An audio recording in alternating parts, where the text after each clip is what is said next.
One of the proposals is take away the taxes from credit and put just one flat tax of 28% on all income interest rates. So that would shift the weight of the taxes. The returns for investments would keep on being positive and one of the highest in the world, and that would give the government a value around of 1.5% of GDP of increasing revenues. I'll talk now to Roberto Luis Troster. He's an economist here in Brazil. He's from Argentina. And he's a frequent guest here at Dukascopy TV here in our coverage in Brazil. But frequently we record in Portuguese. But now we will record in English because he has an important paper with suggestions, some ideas to help the government to increase and to recover the economy here in the country. Let's talk to him. Thank you so much for joining us, Troster. And the name of the study is Crescer Já in Portuguese and Making Growth Happen in English. Why? Well, because Brazil is losing an opportunity. The IMF made its projection for growth in 2017 of 0.5 last October, and now the new projections released this week were of 0.2. They shrank instead of they expanded in spite of all the efforts of the government. Why? Brazil has an external equilibrium positive, almost $50 billion trade surplus. Brazil has a price stabilization that always was a problem. The basic interest rates are falling. The fiscal accounts are more or less settled. The country risk is dropping. And in spite of all that, the country is not growing. And why isn't the country growing? On account of the private debt. Whilst the public debt costs 6.5% of GDP, the private debt costs interest 10.4% of GDP. There's a very perverse dynamics with the private debt that you have to reverse. You have the same type of financial intermediation that you had in the times of high inflation. 25 years ago, basic rates was over 1,000% a year. So in those days, you needed a lot of indexation. Most operations were 24 hours long. You know, people would borrow or save money for one day.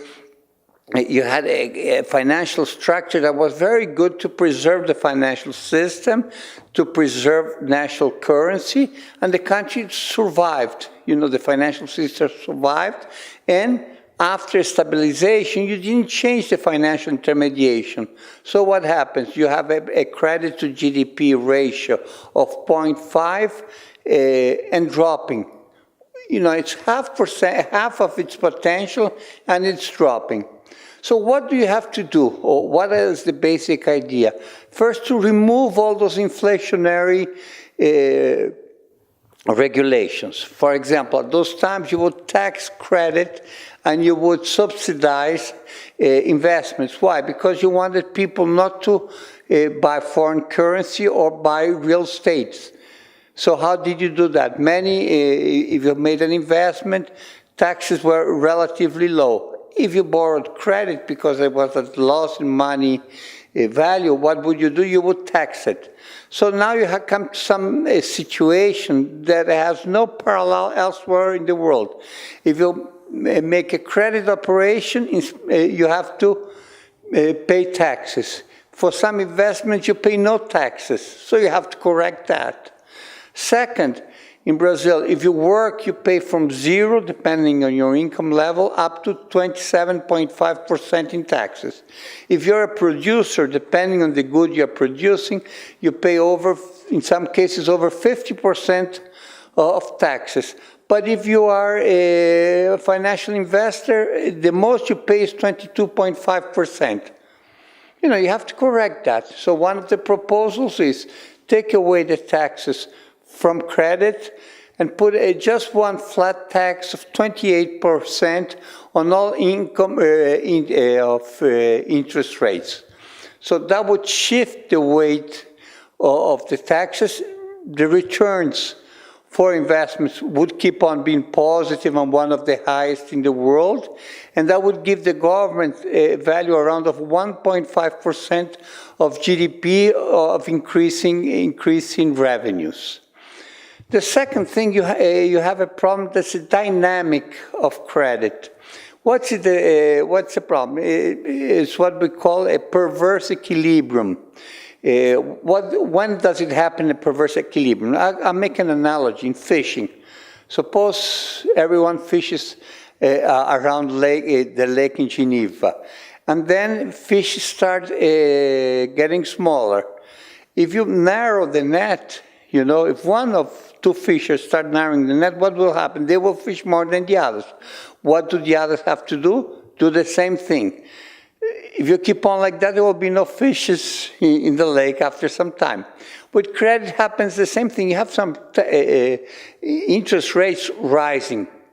And what happens? You have some types of credit that the average rate is over 300% a year. What we call the revolving credit card is 482% per year.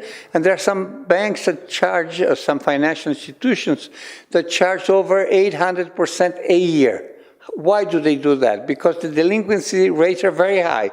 So what do? They raise the rates. Delinquency rates go up. And they operate with a high level of defaults. On average, the bank has 60% more losses in defaults than net profits. For some banks, that ratio is 4-to-1. I mean, what do? They lend to a lot of people at very high rates. Some pay, and the rest default. So you have to correct that dynamic. How do you correct it? You have to make some technical changes on the way you do it.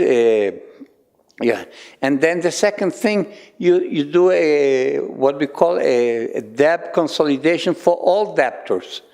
What will happen that way? The debt burden will fall. Falling the debt burden, delinquency rates fall, profits increase with lower rates. So you have a better equilibrium. If you do that you can do it immediately. The government doesn't depend on the Congress or anything. You can do it automatically. Then you start changing financial intermediation. In the United States, you did that after the crisis. You had predatory lending in the States, and then you are shifting to responsible lending. You cannot have a loan with a higher interest rate than the return of a business. If you do that, you're transferring wealth from the non-financial sector to the financial sector. So you do that change to responsible lending. You do a series of reforms. And then the last piece of the proposal is the following. What makes a country grow and it's a private sector, it's not the public sector, it's not spending a lot that you grow, it's with goods and service provided. And you have to change the way of doing business in Brazil. If you look at the competitiveness rankings, the World Economic Forum, Davos, Brazil is falling on the ranking. Doing business, as a report prepared by the World Bank, Brazil is falling with it. CNI, that's Confederação Nacional da Indústria, Industry Federation of Brazil, something like that would be in English, also prepares a rank, and Brazil is also one of the last ones. You have to start working those things.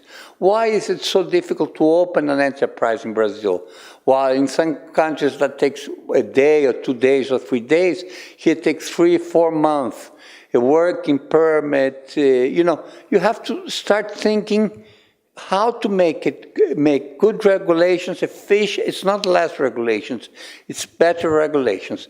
If you start focusing on that, you can make the country grow fast. You bring in, instead of bringing people that apply money, just want to invest in Brazil to get the interest rates and go away, you make them, incentivize them to build enterprises, companies, factories. Okay, well, We have lots of subjects, and probably we will run to a second part of this interview. But first, I'd like to know, you were saying also about correcting social distortions here in Brazil. How? Taxes. Why do you work and you pay a lot of taxes? Why do you invest money in the financial markets and you don't pay taxes? So you have to start correcting that. There are other distortions here. For example, public schools, public universities in Brazil are free. And usually the rich go there and don't pay. If you pay, for example, in Brazil, if you buy, you have a VAT tax, that usually poor pay proportionally more VAT than rich people. Part of the VAT of the poor is used to pay free school for the rich. That doesn't make sense. It made sense 50 years ago when you had few people going to college, you needed more graduates, education was not a must as it is now, but it's not the case any longer, so you have to correct that. No? Second, financial dependency, bureaucracy in Brazil. It's a fixed cost, no matter if you're going to open a $1 million enterprise, a $10 million enterprise, or a $1,000, it's the same bureaucracy. If you simplify it for the poor, what happens? First, you induce more business to start for poor people, or for less rich people. And second, you give more, the dynamic of the economy gets better. Okay, will you stay with us? Will you continue with us to the second part of this interview? With pleasure. Thank you. Luciane Miranda to Dukascopy TV.